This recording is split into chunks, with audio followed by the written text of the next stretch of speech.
అంబేద్కర్ కోనసీమ జిల్లా Amalapuram bus depot వద్ద దళిత సంఘాలు ఆందోళన చేపట్టారు. సుప్రీంకోర్టు తీర్పుకు వ్యతిరేకంగా ఆర్టీసీ బస్సులను డిపో నుంచి బయటకు రాకుండా అడ్డుకున్నారు ఆందోళనకారులు. దీంతో ఆర్టీసీ బస్సులు డిపోకే పరిమితం కావడంతో ప్రయాణికులు ఇబ్బందులు పడుతున్నారు.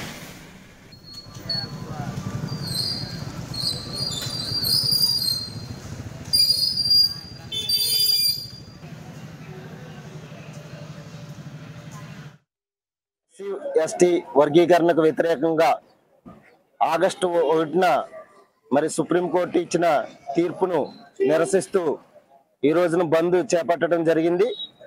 డాక్టర్ బిఆర్ అంబేద్కర్ కోనసీమ జిల్లా వ్యాప్తంగా ఈ బంద్ మొట్టమొదటిసారిగా ఇక్కడ అంటే ఆర్టీసీ కాంప్లెక్స్ దగ్గర సక్సెస్ చేయడం జరిగింది. అలాగే సాయంత్రం వరకు ఈ బంద్ కొనసాగుతుంది. ఎస్సీ ఎస్టీ వర్గీకరణ మరియు క్రీమిలేయర్ అనే అంశం మీద దేశవ్యాప్తంగా భారత్ బంద్కు ఈ రోజు పిలుపునివ్వడం జరిగింది. ఈ ప్రభుత్వాన్ని నేను ఒకటే ప్రశ్నిస్తున్నాను.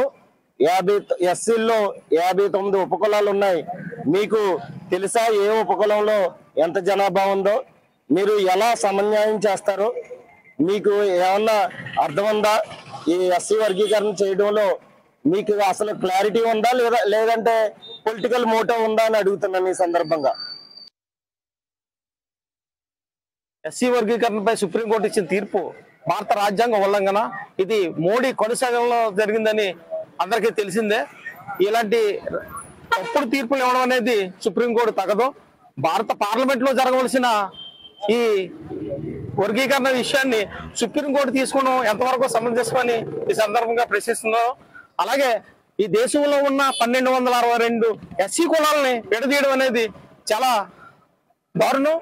ఎందుకంటే బాబాసాహెబ్ అంబేద్కర్ గారు ఆలోచన విధానం ఈ దేశంలో ఉన్న ఎస్సీలందరూ కూడా కలిసి ఉంటేనే వాళ్ళ ఫలాలు వస్తాయి. రాజ్యాంగం ద్వారా హక్కులు కల్పించిన ఈ హక్కులన్నీ కూడా కాలరాయడం అనేది చాలా దారుణం. ఇది బీజేపీ ప్రభుత్వం చేస్తున్న కుట్ర.